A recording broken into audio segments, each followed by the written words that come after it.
السلام عليكم ورحمة الله وبركاته. حالة لخبطة وتوتر شايفينها الفترة دي، والكلام كتير إن مفيش تعويم، وإن سعر الذهب مسعر بسعر أوفر زيادة عن اللزوم وهيرجع ينزل تاني. وفي قطاع تاني شايف إن الفترة دي هي هدوء ما قبل العاصفة.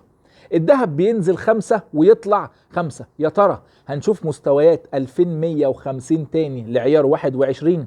وايه السيناريوهات المطروحه الفتره القادمه طول شهر سبتمبر؟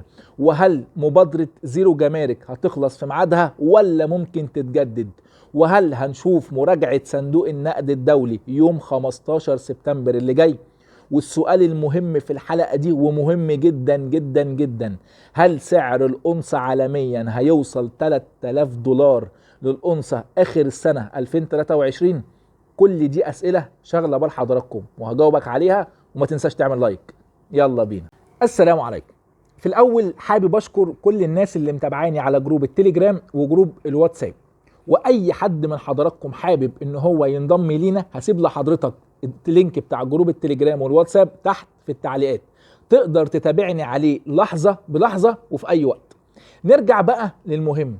خليني اصحح لحضرتك مفهوم الناس شايفاه الفترة دي، وسؤال بيتسأل دلوقتي: هل في تعويم ولا لا؟ السؤال ده غلط.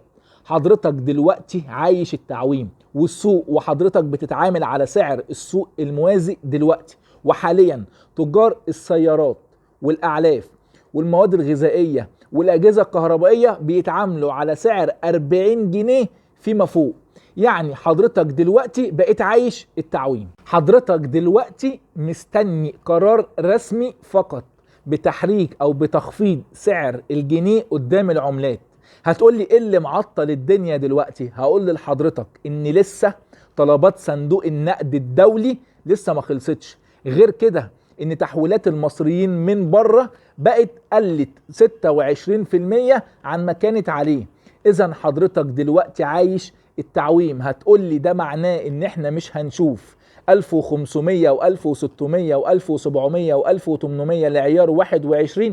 هقول لحضرتك الاسعار دي بقت في خبر كان، لكن حضرتك هتشوف امتى 2150 لعيار 21. حضرتك هتشوف 2150 تاني لما سعر الموازي يستقر عند 37 و38 جنيه للدولار الواحد، وتشوف دولار الصاغة بدأ ينزل قريب من الموازي، وتشوف الفجوة قليلة، الفجوة اللي ما بين السعر الموازي وسعر دولار الصاغة التحوطي، وتشوف العالمي بينزل تحت ال 1900 دولار للأونصة عالميا. هتقول لي يعني احنا ممكن نشوف تاني الأونصة تحت ال 1900؟ هقول لحضرتك اسمع الكلمتين دول مهمين جدا.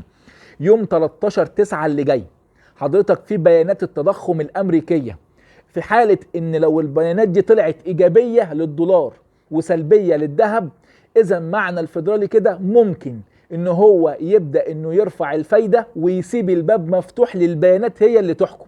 طيب لو طلع سلبية للدولار وايجابية للذهب، وده المتوقع، هقول لحضرتك هتشوف ان الفيدرالي اللي هيطلع يقول ان هو هيثبت الاجتماع بتاع 20 سبتمبر ويرفع اجتماع نوفمبر اللي جاي ويثبت الاجتماع الاخير. دول الثلاث اجتماعات اللي فاضلين في سنة 2023. ده معناه ان انت هتشوف تاني 1900 فيما تحت.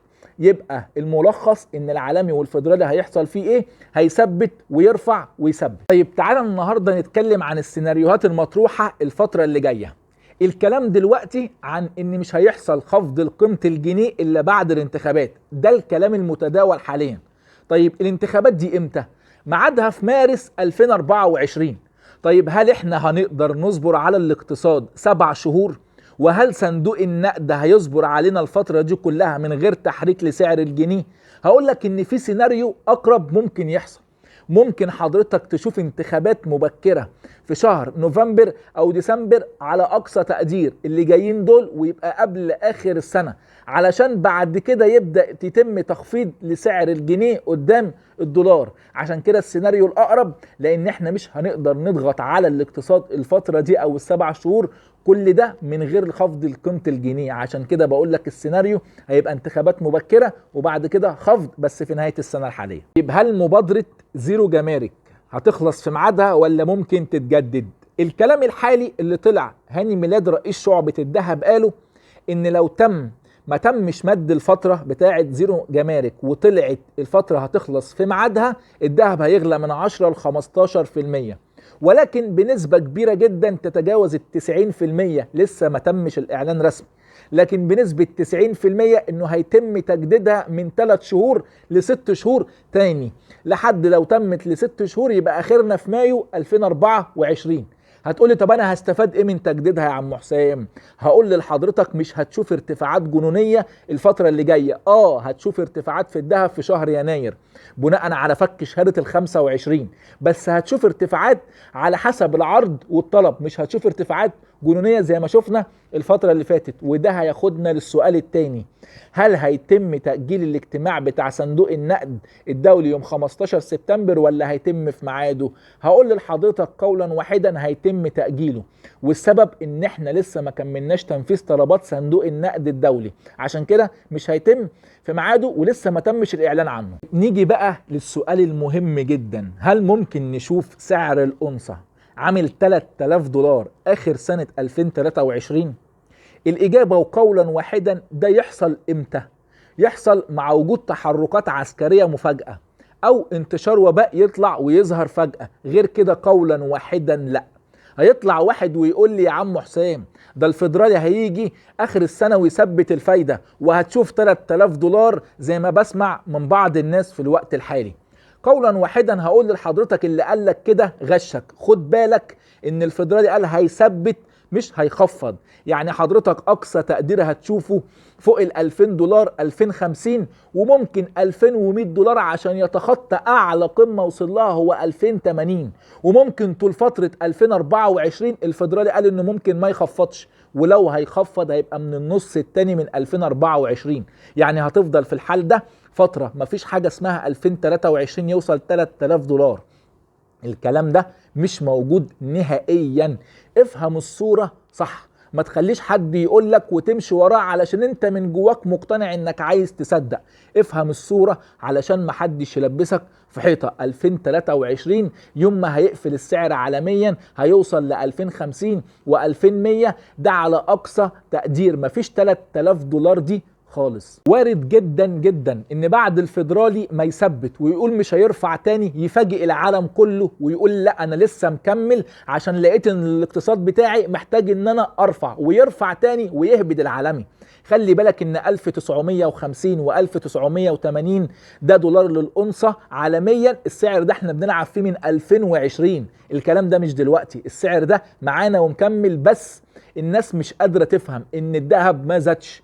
اللي زاد ان العملة هي اللي عمالة بتقل، الذهب ما زادش ولا الدولار زاد. احنا اتفاجئنا من 15 جنيه بقى الدولار ب30، وفي سوق سودا وصل 40 جنيه.